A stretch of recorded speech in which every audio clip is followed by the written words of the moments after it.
Hop là. Ça veut dire salut les gens en alsacien, vous saviez pas? Comment ça va les apis? Alors, on va se dépêcher aujourd'hui parce que l'orage arrive et ça va être compliqué, ils annoncent un gros truc quand même, du grain comme on dit.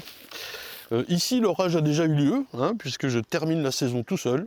Je ne m'étends pas sur le sujet, on appelle ça l'effet domino je crois. Pas de problème, moi j'ai pris des engagements envers vous, envers aussi Vincent et Céline dans le Nord, donc je les tiens, notamment sur les rennes et tout ça. Je ne m'étends pas sur le sujet, c'est pas la peine.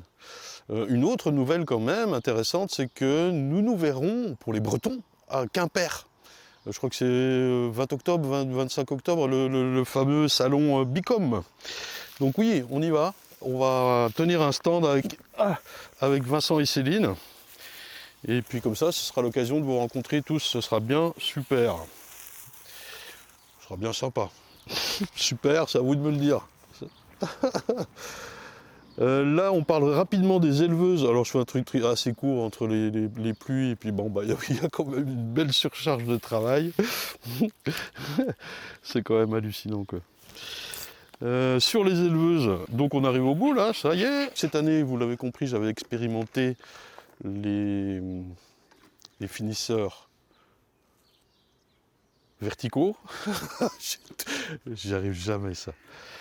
Donc vous vous souvenez dans les précédentes saisons, j'avais fait finisseur horizontal sur 10 cadres, vous savez, avec une grille au milieu, enfin pas au milieu, aux 3/4 de la ruche, ce qui fait que bon, il y a la reine d'un côté et la partie orpheline de l'autre. C'est le même principe pour ces ruches verticales, ces finisseurs verticales.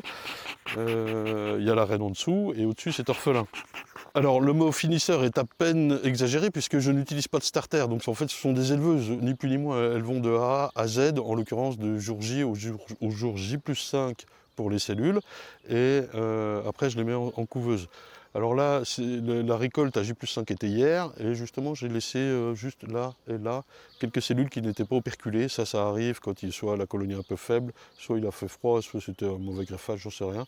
Mais donc là je vais quand même les enlever, parce que j'en ai pas forcément besoin, j'en ai largement assez dans la couveuse, mais je ne veux pas les laisser, et puis toutes les vierges naissent dans les éleveuses, ça ferait mauvais genre. Oh, cette chaleur, il fait plus frais dans les couveuses quoi.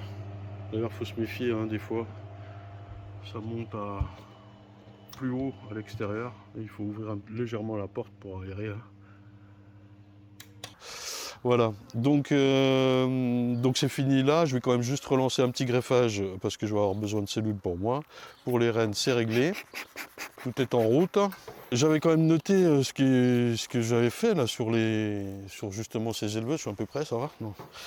Justement sur les éleveuses, donc il y avait le principe des ruchettes orphelines, hein, qui sont sur 5 cadres, avec une partition, on enlève la partoche, on met notre cadre de greffage, tout est orphelin. De temps en temps, on ramène du couvain pour garder quand même comment dire, la dynamique de la colonie et surtout avec des jeunes abeilles. Ça marche. Mais c'est vrai qu'en utilisant des éleveuses non orphelines, donc, que ce soit verticales ou horizontales, on s'aperçoit que les cellules sont mieux, pas forcément plus prises en charge. Dans les orphelines, ça marche bien. Mais elles sont plus grosses, elles sont plus fournies en gelée et tout ça, quoi. Et ça fait quand même une petite différence. Voilà. Donc là-dessus, je préfère les éleveuses non orphelines. Oui, sans conteste. Sur le finisseur, alors là, vraiment cette année, c'était 15 finisseurs en mode vertical, avec le corps en dessous, la colonie d'abeilles et sa reine, et au-dessus, on remontait du couvain pour amener des nourrices et là prendre en charge le greffage. Ça a été compliqué parce que, alors ça veut dire qu'à chaque fois on va chercher du couvain en bas, donc on prend le risque de flinguer la reine, c'est arrivé 1 ou 2 fois. Quand on remonte du couvain, on ramène du couvain jeune pour amener des nourrices, c'est-à-dire du couvain ouvert, pardon. Et bien là le greffage ça marche. J'ai tenté 1 ou 2 fois de faire de remonter du couvain fermé pour éviter d'avoir trop de cellules, parce qu'elles refont des cellules sur du couvain ouvert, bien sûr, au-dessus c'est orphelin. Et puis ça marche beaucoup moins bien sûr, puisqu'il n'y a plus les nourrices, elles sont redescendues. C'est un délire, il faut avoir vraiment une rotation impeccable, quoi. Qu'est-ce qui s'est passé aussi? Quand je remonte du couvain comme ça, eh bien au-dessus je me retrouve avec trop de cadres, donc soit j'en enlève et je mets des G, et j'en viens à cette partie aussi hyper qui a vachement influé la saison, eh ben, c'est que ça a mielé à fond, donc c'était vachement compliqué. Malgré qu'il y ait une hausse, c'était compliqué à gérer. Elles ont rempli de miel, de miel, de miel. C'était impressionnant. Et donc ça, je me disais, il faut bien que je redescende des cadres. Si je ne mets pas des jets, donc des cirgofrières en bas, je redescends des cadres où il n'y a plus de couvain, il n'y a que du miel. C'est pas operculé, hein, c'est encore en nectar et tout ça. Mais le temps qu'en dessous, elles comprennent que j'ai remis 1 ou 2 cadres de miel et qu'il faut qu'elles fassent de la place, qu'elles remontent tout ça pour que la reine ponde, ça marche pas. Ça met trop de temps, je trouve. Il vaudrait mieux, à la limite, mettre un cadre construit en bas. Et comme ça, la reine peut pondre dans les quelques jours qui suivent, quoi. Là, ça posait problème, ce qui fait que parfois des colonies se sont un peu dégonflées, d'autres ça allait. Il y a la dynamique des reines aussi qui joue vachement, hein, vraiment. En plus, donc, quand on fait ça, eh bien, on ramène des cadres orphelins en bas, avec il y a quand même quelques abeilles dessus, qui se sentent orphelines, ça refait des cellules. Ça fait des cellules en bas, ça fait des cellules au-dessus. Donc toutes les semaines, il fallait faire des cellules sur les 2 corps, pratiquement, hein, j'exagère à peine. Et avec le risque d'en rater. Donc il y a une vierge qui naît, notamment dans la partie orpheline du haut. Donc là, vous ne l'avez pas vu, vous mettez votre cadre de greffage, il n'y en a aucune qui passe, qui prennent, quoi, c'est normal. Donc ouais, pour moi, c'est pas la meilleure solution. On va se rabattre sur les solutions des vidéos que j'avais filmées là, chez Laurent Duguay ou chez Nico Girard, ils ont ou Sophie Duguay, qui ont des très bonnes solutions. Je repensais aussi à vous savez, chez Ken Brandstrup, il avait 2 reines dans la même colonie en bas, mais il faisait quand même la rotation de couvain. Mais voilà, il y a vraiment mieux à faire. Il faudra. C'est bien, hein, franchement, c'est une super expérience pour apprendre, pour tester. Là, je trouve que ça fait beaucoup de manip. J'appellerai Thomas Frélon pour voir un petit peu parce que je crois qu'il a fait pareil cette année, voir si ça lui a plu, quels inconvénients il a vu. Et voilà. Donc ça faisait quand même beaucoup de problèmes pour faire des cellules. Alors ça a marché, on a eu quand même beaucoup de cellules, je regarde, parce que je crois que la poste arrive. Voilà, j'ai ma fumée qui s'est éteinte, j'ai l'orage qui arrive. Je vais quand même vérifier que soit la poste a besoin de moi ou pas. Et on ouvre une colonie, rien quoi, voilà. C'est la fin de l'histoire. Alors par exemple, il y a cette orpheline qui a démarré le 13 avril. Vous voyez, 13 avril, on est le 30 juin là. Et donc par ajout de couvain, on l'a gardée comme ça. Là, elle commence à s'affaiblir. J'avais remis qu'un couvain la dernière fois. Mais donc je lui avais laissé son cadre parce que tout n'était pas operculé, loin de là, c'était une barrette. L'autre était faite. Hein. Alors est-ce qu'elles l'ont fait? Est-ce qu'elles nous ont nettoyé? Non, mais c'est même pas. Il n'y en a qu'une qui est prise en charge, donc ça valait même pas le coup, vous voyez. J'ai deux. Ah, j'ai deux. Ah, c'est intéressant ça. J'ai j'ai 2 cellules à récupérer, mais c'est intéressant, je vous le montre avec le téléphone. Elles sont en train de percer une cellule sur le côté. En direct. Hop, c'est pas trop flou. Alors là, j'avais la cellule. J'espère que ça va se voir. J'espère que là, ici, ça a été percé. Tout doucement, c'est que le début. Comme quoi, elles font avorter la cellule, quoi. C'est marrant. Je vais peut-être essayer de la sortir. Tout le reste est bouffé. Hein. Donc sa chante et l'orpheline, il n'y en a qu'une là à récupérer, mais c'est pas, je ne veux même pas la récupérer. À la limite, je vais la laisser dedans, hein, je crois. Que ça fasse une reine là-dedans. Mais voilà quoi. C'est vraiment fin, mais oui, là vous voyez, au plein milieu, ça a été commencé de déchiqueter. Donc c'est la fin de la cellule là, quoi qu'il arrive. Alors ce que je ferai, je ne vais pas mettre cette cellule là, j'en mettrai une qui vient d'une non-orpheline en bon état. Et je vais la remettre celle-là pour enlever les abeilles. Et je mettrai un protège-cellule. Vous êtes là? Je mettrai un protège-cellule pour que... Ça c'est mon post-it de trucs sur les finisseurs. Pour pas que les abeilles la bouffent. Et ça fera une reine. Hop. La balayette.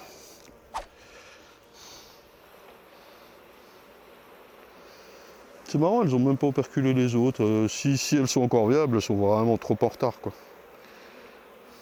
Ça n'a pas trop fait ça cette année, hein, vraiment, elles ont perculé bien. Alors le souci qu'on a eu par contre, c'est que ça a mielé tellement fort que ça faisait des morilles. Donc je mettais des jets à construire, quoi. Il y a celle-là, mais elle est toute petite, voilà. C'est vraiment... elle est au bout.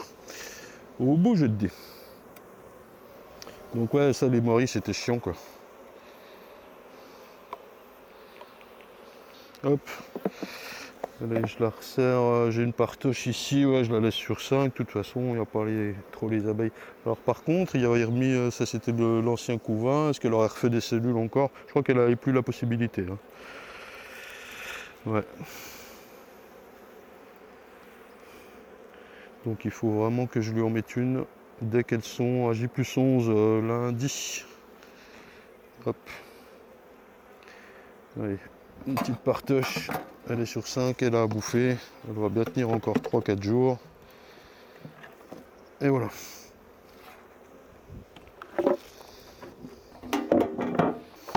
Alors là, il y avait une éleveuse non orpheline qui n'avait pas... il y avait eu la reine changée, ça, bien sûr elle était beaucoup trop faible. Donc il restait des cellules à operculer. Donc ça se casse la gueule, hop. Donc voyons voir ce que ça a donné. Je pense que ça peut faire à peu près le même principe. Des petites cellules qui sont pas forcément... elles sont viables si vous voulez, biologiquement parlant, mais enfin c'est pas l'exceptionnel quoi. Donc je lui avais laissé ces 3-4 cellules qu'elle n'avait pas terminées. Donc il y en a deux, ouais. Ah, il y en a une qui n'est pas fermée, 2 qui sont pas fermées, 3, 4, ouais, comme quoi. Parce que ça vaut le coup que je les laisse quoi. J'en ai 2 là à prendre. Je veux dire, elles ont beaucoup trop de retard, elles sont petites, ouais, voilà quoi. Pas sûr que la viabilité soit bonne, la larve est au fond. Ça a l'air d'aller, mais je vais les enlever quand même. De toute façon, il faut que je passe à autre chose sur ces éleveuses, et voilà. Tac. J'espère que ça filme à peu près les gens, hein. Je vois pas du tout ce que je fais là. Vous êtes là. En plus, la lumière doit pas être terrible. Hein. Voyez. Il fait juste 40 degrés par contre. C'est intenable. Hop. Alors pour le coup, il y a souvent des abeilles dans le petit truc nourrisseur au-dessus. Le seul truc que j'ai trouvé, moi, c'est souffler dedans d'un côté, puis ça les chasse de l'autre. Voilà. Parce que la balayette passe pas, ou alors on nique les abeilles, ça va pas quoi. Et voilà. Bon. Alors, je vous rassure et je le répète, hein, c'est quelques cellules qui n'avaient pas été operculées. Les couveuses sont pleines, tout va bien. Vous, alors ceux qui ont commandé les reines, vous les aurez. Hein. Moi, j'assume complètement à la fois mes erreurs, mais aussi mes engagements. Hop.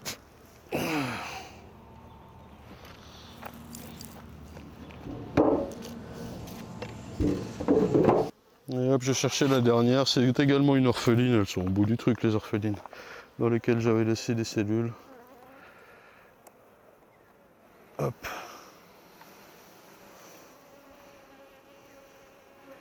Alors, ouais, là, il y en a quelques-unes à récupérer, par contre, vous voyez. Je vais faire comme ça. Juste pour les faire descendre.